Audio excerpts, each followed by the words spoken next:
അസ്സലാമു അലൈക്കും വറഹ്മത്തുള്ളാഹി വബറകാതുഹു. ബിസ്മില്ലാഹിർ റഹ്മാനിർ റഹീം. അൽഹംദുലില്ലാഹി റബ്ബിൽ ആലമീൻ വസ്സലാത്തു വസ്സലാമു അലാ സയ്യിദിനാ മുഹമ്മദിൻ വആലിഹി വസഹ്ബിഹി അജ്മഈൻ അമ്മാ ബഅദ്.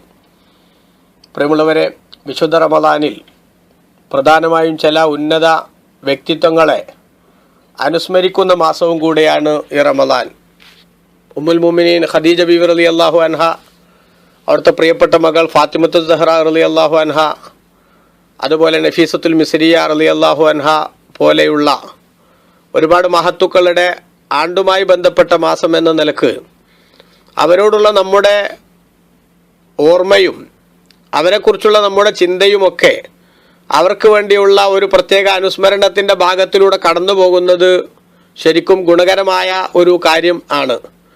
നബി സല്ലല്ലാഹു അലൈഹി വസല്ലമ തങ്ങൾ തന്നെ നമുക്കത് വ്യക്തമായി പഠിപ്പിച്ച് തരികയും ചെയ്തിട്ടുണ്ട്. ഖദീജ ബീവി റളിയല്ലാഹു അൻഹ നമ്മുടെ ഉമ്മയാണ്. ആ ഉമ്മയോടുള്ള കടമകളിൽ ഏറ്റവും പ്രധാനപ്പെട്ടത് തന്നെയാണ് നമ്മൾ അവരെ ഓർക്കുക എന്നതും അവർക്ക് വേണ്ടി പ്രാർത്ഥിക്കുക എന്നതുമൊക്കെ. നബി സല്ലല്ലാഹു അലൈഹി വസല്ലമ തങ്ങളുടെ ജീവിതത്തിലേക്ക് കടന്നു വരുന്ന ഖദീജ ബീവി റളിയല്ലാഹു അൻഹ, തങ്ങളെക്കാൾ 15 വയസ്സ് കൂടുതലുള്ള ഖദീജ ബീവി റളിയല്ലാഹു അൻഹ തൻ്റെ ജീവിതത്തിലേക്ക് കടന്നു വന്നപ്പോൾ നബി തങ്ങളെ സംബന്ധിച്ചിടത്തോളം അത് ഏറ്റവും വലിയൊരു ആശ്വാസവും ഒരു സമാധാനവും തൻ്റെ എല്ലാ പ്രയാസങ്ങളും ഇറക്കി വെക്കാനുള്ള ഒരു അത്താണിയുമായി അള്ളാഹു സുബ്ഹാനഹു വ തആല മാറ്റിക്കൊടുക്കുകയായിരുന്നു എന്ന് നമുക്ക് കാണാൻ സാധിക്കും. മക്കയിലെ കോടീശ്വരിയായി അറിയപ്പെട്ട ഖദീജ റളിയല്ലാഹു അൻഹയെ വിവാഹം നേരത്തെ 2 തവണ വിവാഹിതയായിട്ടുള്ളവരാണവർ. അവരൊരിക്കൽ കൂടി വിവാഹം ചെയ്യാൻ മക്കയിലെ പ്രമുഖരായ പലരും വിവാഹാന്വേഷണവുമായി പുറകെ നടന്നിട്ടും അതിനോടൊന്നും പോസിറ്റീവായി പ്രതികരിക്കാത്ത ഖദീജ ബീവി റളിയല്ലാഹു അൻഹ നബി സല്ലല്ലാഹു അലൈഹി വസല്ലമ തങ്ങളുടെ സത്യസന്ധതയും അവിടുത്തെ പ്രത്യേകതയും തൻ്റെ ഭൃത്യനായ മൈസറത്തിൽ നിന്ന് മനസ്സിലാക്കിയിട്ട് റസൂലുള്ളാഹി സ്വല്ലല്ലാഹു അലൈഹി വസല്ലമ തങ്ങളെ ഭർത്താവായി കിട്ടിയാൽ കൊള്ളാമെന്ന ആഗ്രഹം പ്രകടിപ്പിക്കുകയും അതൊരു വിവാഹത്തിൽ കലാശിക്കുകയും ചെയ്തു. ഇവിടെ റസൂലുള്ളാഹിൻ്റെ വിവാഹങ്ങൾ എന്ന് പറയുന്നത് അതൊരിക്കലും തന്നെ ഒരു വൈകാരികമായ അഭിനിവേശത്തിൻ്റെ പേരിൽ മാത്രമുള്ളതല്ലെന്നും ഒട്ടനവധി സന്ദേശങ്ങൾ സമൂഹത്തിന് നൽകാനുള്ളതാണ് ആ വിവാഹങ്ങൾ എന്നും നമ്മൾ മനസ്സിലാക്കുകയും നബി സല്ലല്ലാഹു അലൈഹി വസല്ലം തങ്ങൾ ഒന്നിലധികം വിവാഹം കഴിച്ചതും അതേപോലെ തന്നെ പ്രായത്തിൽ വലിയ വ്യത്യാസമുള്ള ആയിഷ ബീബി റളിയല്ലാഹു അൻഹയെ കല്യാണം കഴിച്ചതുമൊക്കെ റസൂലുള്ളാഹിന്റെ ജീവിതത്തിൽ ഒരു കരിനിഴൽ വീഴ്ത്താൻ പറ്റും വിധത്തിൽ പ്രചരണം നടത്താൻ ശ്രമിക്കുന്നവരോട് സഹതപിച്ചുകൊണ്ട് അല്ലെങ്കിൽ അവരുടെ അത്തരം വാദഗതികളെ നമ്മൾ അവഗണിച്ചുകൊണ്ട് തന്നെ നമുക്ക് പറയാൻ സാധിക്കും, റസൂലുള്ളാഹിന്റെ വിവാഹ ജീവിതത്തിന്റെ അവസ്ഥകളിലെ ഏറ്റവും ആദ്യത്തെ വിവാഹം തൻ്റെ തൊട്ടാൽ പൊട്ടുന്ന പ്രായത്തിലെ 25ാമത്തെ വയസ്സിൽ, അതും മക്കയിലെ ഏത് കുടുംബത്തിൽ നിന്ന് വിവാഹം അന്വേഷിച്ചാലും ആ പ്രപ്പോസൽ സന്തോഷത്തോടുകൂടി അവരെല്ലാവരും സ്വീകരിക്കുന്ന ഒരു കാലഘട്ടത്തിൽ തന്നെക്കാൾ 40 വയസ്സിന് സീനിയറായ ഖദീജ ബീവി റളിയല്ലാഹു അൻഹയെ വിവാഹം ചെയ്യാൻ അള്ളാന്റെ റസൂൽ സമ്മതിച്ചു എന്നത് തന്നെ അവിടുത്തെ വിവാഹങ്ങളെല്ലാം വലിയ സന്ദേശവും അതേപോലെ ചരിത്രവുമായി മാറേണ്ടതാണ് എന്ന അർത്ഥത്തിൽ നമ്മൾ ഉൾക്കൊണ്ടാൽ തന്നെ ഒരിക്കലും തന്നെ റസൂലുള്ളാഹിന്റെ വിവാഹങ്ങളുടെ പേരിൽ അവിടുത്തെ വ്യക്തിത്വത്തെ ഇടിച്ചു താഴ്ത്താനുള്ള ഒരു ശ്രമവും വിലപ്പോവില്ല എന്ന് നമുക്ക് മനസ്സിലാക്കാൻ സാധിക്കും. ഏതായാലും ഖദീജ ബീവി റളിയല്ലാഹു അൻഹയുടെ വിവാഹം എന്ന് പറയുന്നത് അതൊരുപാട് മേഖലകളിലേക്ക് ആ ചർച്ചകൾ കടന്നു പോകേണ്ടതാണെങ്കിലും സമയത്തിന്റെ ദൈർഘ്യം ഭയന്നുകൊണ്ട് ഞാൻ ആ ഭാഗമൊക്കെ അവസാനിപ്പിക്കുന്നു. ഒറ്റ വാക്ക് മാത്രം സൂചിപ്പിക്കുന്നു. നബി സല്ലല്ലാഹു അലൈഹി വസല്ലം തങ്ങളുടെ മനസ്സിൽ ഖദീജ ബീവി റളിയല്ലാഹു അൻഹ നേടിയ സ്വാധീനം എത്രമാത്രം ആഴത്തിലുള്ളതാണെന്ന് മനസ്സിലാക്കാൻ ഇമാം ബുഖാരിയും മുസ്ലിമും റിപ്പോർട്ട് ചെയ്ത ഒരു ഹദീസ് ആയിഷ ബീവി റളിയല്ലാഹു അൻഹ റസൂലുള്ളാഹിന്റെ മറ്റൊരു ഭാര്യയായ ആയിഷ ബീവി റളിയല്ലാഹു അൻഹ ഉദ്ധരിക്കുകയാണ്. മാഗിർതു അലാ അഹദിൻ മിൻ നിസാഇൻ നബി സല്ലല്ലാഹു അലൈഹി വസല്ലം മാഗിർതു അലാ ഖദീജ റളിയല്ലാഹു അൻഹ. റസൂലുള്ളാഹിന്റെ ഭാര്യമാരിൽ നിന്ന് ഖദീജ ബീവിയോട് എനിക്ക് ഈർഷ്യത തോന്നിയതുപോലെ മറ്റൊരു ഭാര്യയോടും എനിക്ക് ഈർഷ്യത തോന്നിയിട്ടില്ല. ഒമാ റഅയ്തുഹാ ഖത്തു, ഞാനാണെങ്കിലോ അവരെ ഒരിക്കൽ പോലും കണ്ടിട്ടില്ല, ജീവിതത്തിൽ ഒരിക്കലും കണ്ടിട്ടില്ലാത്ത ഒന്നിച്ച് മീറ്റ് ചെയ്തിട്ടില്ലാത്ത ഖദീജ ബീവി റളിയല്ലാഹു അൻഹയോട് എനിക്ക് കുശുമ്പ് തോന്നുന്നു. എന്താ കാരണം? വലാകിൻ കാന യുക്സിറു ദിക്റഹ, നബി സല്ലല്ലാഹു അലൈഹി വസല്ലം തങ്ങൾ അവരെക്കുറിച്ച് വല്ലാതെ പറയുമായിരുന്നു. ഖദീജ ബീവിയുടെ അപദാനങ്ങൾ, ഖദീജ ബീവിയുടെ മഹത്വങ്ങൾ, ഖദീജ ബീവിയുടെ പ്ലസ് പോയിന്റുകൾ അതൊക്കെ റസൂലുള്ള വല്ലാതെ പറയുമായിരുന്നു. ആ പറയുന്നത് കേൾക്കുമ്പോൾ എനിക്കിങ്ങോട്ട് ചൊറിഞ്ഞു വരും. ആയിഷ ബീവി റളിയല്ലാഹു അൻഹ പറയാ, വറുബ്ബമ ദബഹ ശാത്ത, ചിലപ്പോഴൊക്കെ റസൂലുള്ള ആടിനെ അറക്കും, സുമ്മ യുഖത്തിഉഹാ അലാൻ, എന്നിട്ട് അത് പീസാക്കും, സുമ്മ യബഅസുഹാ ഫി സദായിഖി ഖദീജ, എന്നിട്ട് അത് ഖദീജ ബീവിയുടെ സ്നേഹിതകളെ തെരഞ്ഞുപിടിച്ച് അവരിലേക്ക് റസൂലുള്ളാഹി സ്വല്ലല്ലാഹു അലൈഹി വസല്ലം എത്തിച്ചു കൊടുക്കും എന്ന് ബഹുമാനപ്പെട്ട ആയിഷ ബീവി പറയാണ്. എന്നിട്ട് പറയുന്നു അവര്, ഫറുബ്ബമാ ഖുൽതു ലഹു, ചിലപ്പോഴൊക്കെ ഇതിങ്ങനെ കാണുമ്പോൾ, അതായത് മഹത്വങ്ങൾ ഇങ്ങനെ പറയാ, അതിന്റെ പുറമെ ആടിനർ ചേർത്ത് സ്നേഹിതകൾക്ക് പ്രത്യേകം സൽക്കരിക്കുക, അതൊക്കെ കാണുമ്പോൾ ഞാൻ പറഞ്ഞു പോകും, കല്ലം യക്കുൻ ഫിദ്ദുനിയ ഇംറഅത്തുൻ ഇല്ലാ ഖദീജ. ഓ, ഈ കാട്ടലൊക്കെ കണ്ടാൽ ഭൂമിയിൽ ഖദീജ അല്ലാതെ വേറെ പെണ്ണില്ലെന്ന് തോന്നുമല്ലോ എന്ന് ഞാൻ ഒരു പ്രതിഷേധ സ്വരത്തിൽ പറയും.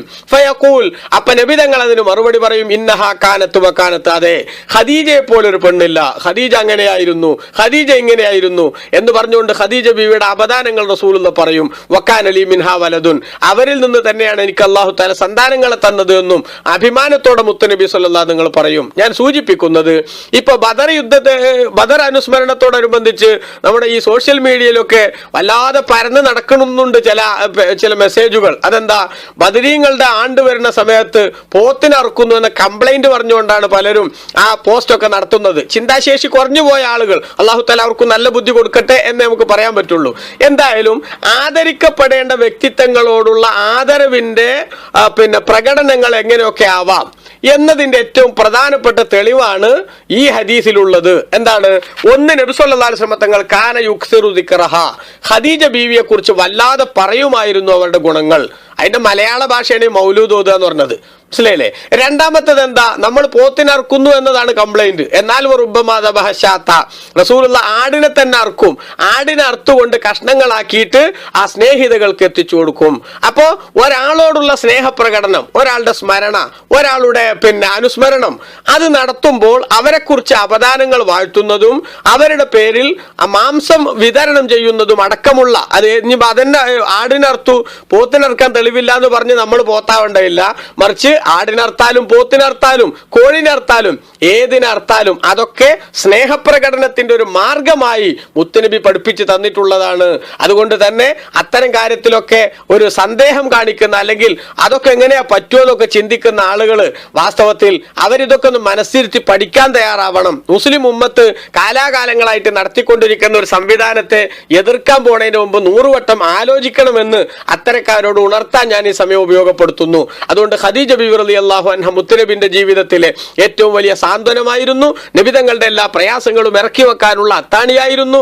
ആ ആശ്വാസം നബി സല്ലല്ലാഹു അലൈഹി വസല്ലം തങ്ങൾക്ക് നൽകിയ നമ്മുടെ പ്രിയപ്പെട്ട ഉമ്മ, അവർക്ക് അല്ലാഹു തആല നമ്മെ തൊട്ടെല്ലാം അർഹമായ പ്രതിഫലം നൽകുമാറാവട്ടെ. അവർക്ക് വേണ്ടി പ്രത്യേകം ഫാത്തിഹ ഓതാൻ അവിടുത്തെ ആണ്ടിന്റെ മാസമായി ഈ മാസത്തിൽ നമ്മൾ ശ്രദ്ധിക്കണം. അതുപോലെ അവിടുത്തെ പ്രിയപ്പെട്ട പൊന്നുമോൾ ബഹുമാനപ്പെട്ട ഫാത്തിമത്തു സഹ്റ റളിയല്ലാഹു അൻഹ, മുത്തുനബി അവിടുത്തെ കരളിന്റെ കഷ്ണം എന്ന് പറഞ്ഞ ഇസ്ലാമിക ചരിത്രത്തിലെ സയ്യിദത്തു നിസാഇ അഹ്ലിൽ ജന്ന, സ്വർഗ സ്ത്രീകളുടെ ലീഡർഷിപ്പ് കൊണ്ട് അനുഗ്രഹിക്കപ്പെട്ടവരെന്ന് റസൂലുള്ളാഹി പുകഴ്ത്തി പറഞ്ഞ തന്റെ വഫാത്തിന് ശേഷം 6 മാസത്തെ ഗ്യാപ്പിൽ ഇന്ന് എന്റെ അടുത്തേക്ക് നീ തന്നെ ആദ്യം വരുമെന്ന് റസൂലുള്ളാഹി സന്തോഷ വാർത്ത അറിയിച്ചപ്പോൾ അതിൽ നബിതങ്ങളുടെ വഫാത്തിനോടനുബന്ധിച്ച വേദനകൾ മുഴുവനും മുത്തുനബിയോട് അടുത്തെത്താൻ പറ്റുമെന്ന നിലക്ക് അത് മറന്നുപോയ ഫാത്തിമ ബീവി ഒരു ഉപ്പയും മകളും തമ്മിൽ ഉണ്ടാകേണ്ട ആത്മബന്ധത്തിന്റെ ആഴം എത്ര വലുതാണെന്ന് നമുക്ക് കാണിച്ചു തന്ന അലി റളിയല്ലാഹുവിന്റെ പ്രിയപ്പെട്ട ഭാര്യയും ഹസൻ ഹുസൈൻ റളിയല്ലാഹുവിന്റെ ഉമ്മയുമായിട്ടുള്ള ഫാത്തിമത്തു സഹ്റ റളിയല്ലാഹു അൻഹ, അവരുടെ പേരിലും ഫാത്തിഹ ഓതാൻ പ്രത്യേകം നമ്മൾ സമയം കണ്ടെത്തണം.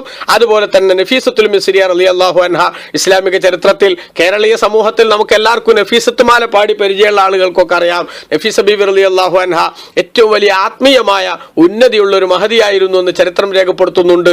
ഉദിപകലിൽ ഒക്കെയും നൽ നോമ്പതും പീഡിത്തെ, ഉറങ്ങിടാതെ രാവിൽ നിന്ന് തൊഴുതിടും സദത്തെ, രാവും പകലും വ്യത്യാസമില്ലാതെ അള്ളാഹുവിനുള്ള ഇബാദത്തിൽ മുഴുകി ജീവിക്കുകയും തന്റെ ഭർത്താവിനോടുള്ള കടമകൾ അതോടൊപ്പം തന്നെ പാലിക്കുന്നതിൽ ബദ്ധശ്രദ്ധയാവുകയും ചെയ്ത ബഹുമാനപ്പെട്ട നഫീസത്തുൽ മിസ്രിയ റളിയല്ലാഹു അൻഹ, അവിടുത്തെ ചരിത്രങ്ങളൊക്കെ നഫീസത്ത് മാലയൊക്കെ പാടി നോക്കിയ സംഭവബഹുലമായി നമുക്ക് കാണാൻ പറ്റും. പക്ഷെ മാലകളൊക്കെ നിരാകരിക്കുന്ന ഒരു കാലഘട്ടത്തിൽ നമ്മൾ ജീവിക്കണം.